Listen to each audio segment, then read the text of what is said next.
Bonjour à tous, bienvenue dans Une Première en ce lundi 28 novembre, jour de démocratie comme le titre en une 20 minutes, pour évoquer les élections législatives qui vont avoir lieu aujourd'hui et demain en Égypte. Des élections dans la confusion d'après la Croix qui rappellent les tensions qui secouent le pays, mais aussi le favori de ce scrutin, à savoir le mouvement des frères musulmans.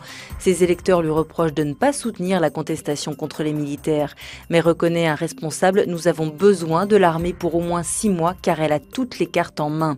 Un constat que l'on retrouve dans Libération qui fait aussi sa une sur cette révolution égyptienne.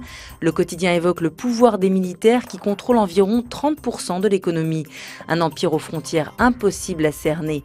Selon un professeur de sciences politiques du Caire, l'essentiel pour l'armée, c'est d'échapper au contrôle du pouvoir civil hier comme aujourd'hui.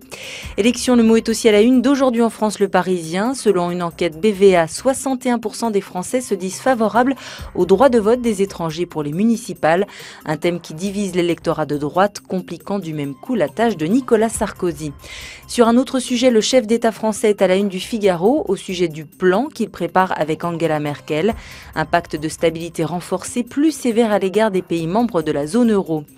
De son côté, la Tribune met en première page le tic-tac d'une horloge pour illustrer le compte à rebours du calendrier de sauvetage de cette zone euro où les tensions ont atteint un point de non-retour sur les dettes italiennes et espagnoles.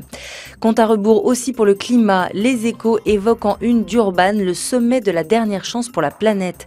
190 pays se retrouvent à partir d'aujourd'hui en Afrique du Sud pour parvenir à un accord sur le réchauffement climatique.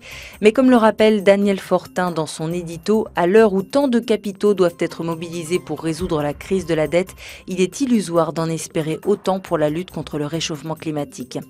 Sur ce sujet, le quotidien Métro rappelle que la déforestation sera au cœur de ce sommet avec des arbres victimes de l'agriculture intensive. À lire le témoignage d'Adrien Gontier, un étudiant qui a décidé de ne plus consommer aucun produit contenant de l'huile de palme, une matière grasse bon marché mais dont la culture met en péril la forêt tropicale. Pas de péril pour Roger Federer qui a remporté hier la finale du Masters de tennis de Londres face à Jo-Wilfried Tsonga. Sous une pluie de confettis, il tient sa coupe, le sourire aux lèvres. Gardez-le, ce sourire, et revenez demain. Bonne journée.